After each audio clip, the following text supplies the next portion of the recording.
మాటకు expiry date అయిపోయిందా? ఇటువంటి పరిస్థితులు వస్తాయని ఆనాడు మనం ఊహించలేదు కదా. ఎటువంటి పరిస్థితులొచ్చినా కట్టుబడి ఉండడమే కదా బంధం అంటే.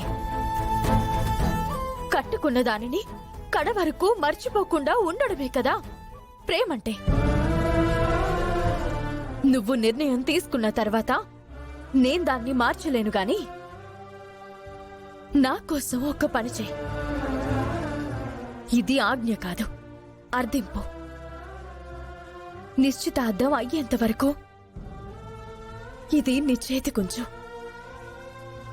మాయా నీకు ఉంగరం తొడిగేంత వరకు ఉంచు. మాయ తొడిగిన తర్వాత తీసే. అప్పుడు నాకిచ్చే, నేనప్పుడు తీసుకుంటాను. అంతవరకు దయచేసి ఉంచు. నా మాటని కాదనుకో.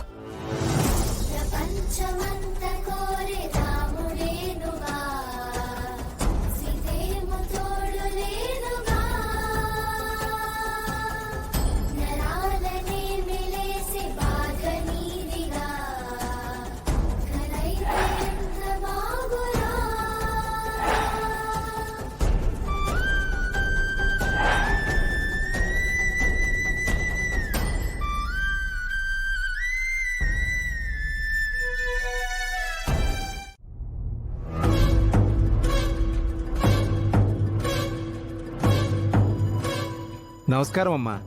నమస్కారం పంతులు గారు, రండి కూర్చోండి.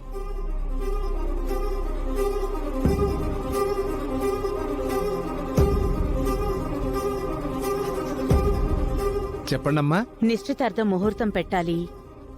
వియ్యంకుల వాళ్ళు గురువారం నిశ్చితార్థం పెట్టుకుందామని చెప్పి వెళ్లడం జరిగింది. టైం చెప్పలేదు.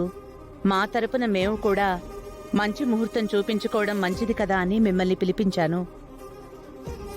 ఇవిగోండి అమ్మాయి అబ్బాయి జాతకాలు. అబ్బాయి పేరు శ్రీకర్, అమ్మాయి పేరు మాయా.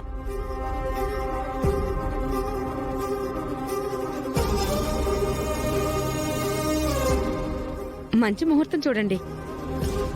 దెబ్బకు పెళ్లి పెటాకులు అయిపోవాలి.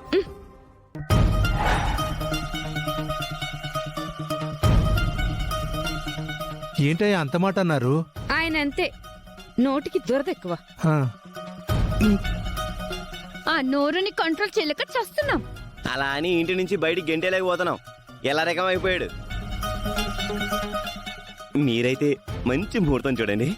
వధూవరులు అన్యోన్యంగా ఉండాలి. ఆ జీలకర్ర బెల్లంలాగా బాగా అతుక్కుపోవాలి.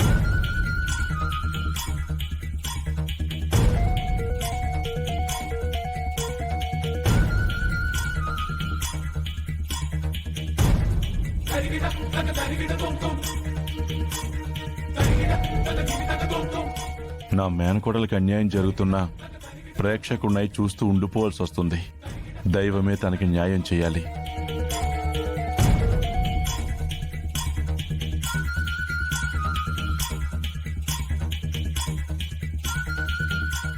ఏమైంది పంతులు గారు?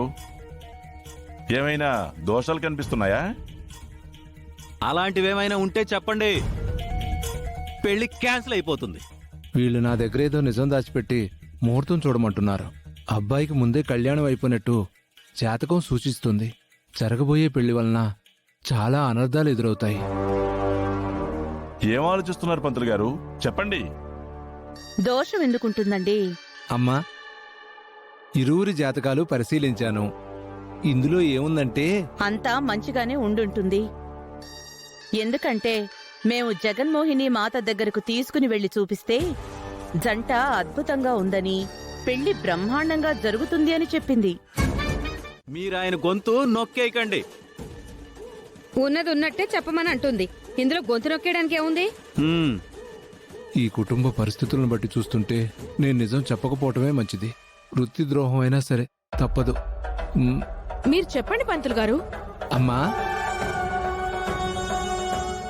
మీ వియ్యంకుల వారు సూచించిన విధంగానే గురువారం బ్రహ్మాండంగా ఉంది. ఉదయం 10 గంటలకు ముహూర్తం బాగుంది. ఇక నేను బయలుదేరతాను. అలాగే పంతులు గారు. వేదవతి,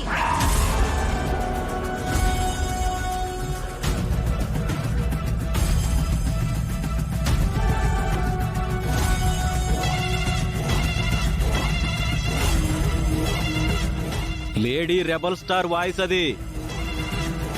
ఎందుకు రంకెలేస్తుంది? చూద్దాం పదండి.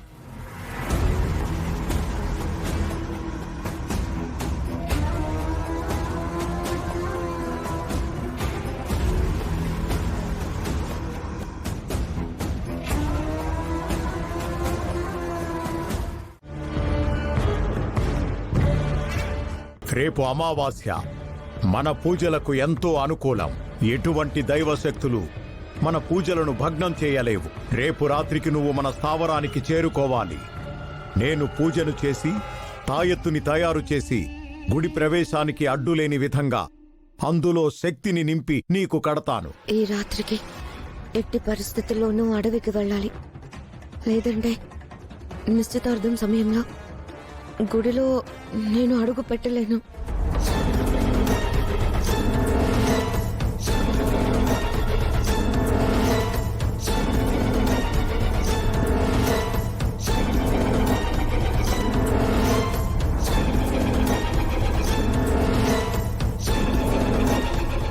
కంపెనీకి అంత ప్రాఫిట్ వస్తుంటే ఉండకుండా రాత్రికి ఎక్కడికి వెళ్ళబోతుంది? రాబోయే 100 కోట్ల కంటే నాకు ముక్కు పుడుకని దక్కించుకోవడం వెరీ ఇంపార్టెంట్. ఎందుకు అంత ఎమోషనల్ అయిపోయింది? ఎందుకు తండ్రి మాటని కాదంది? తాయెత్తుని కట్టుకుని వచ్చిన తర్వాత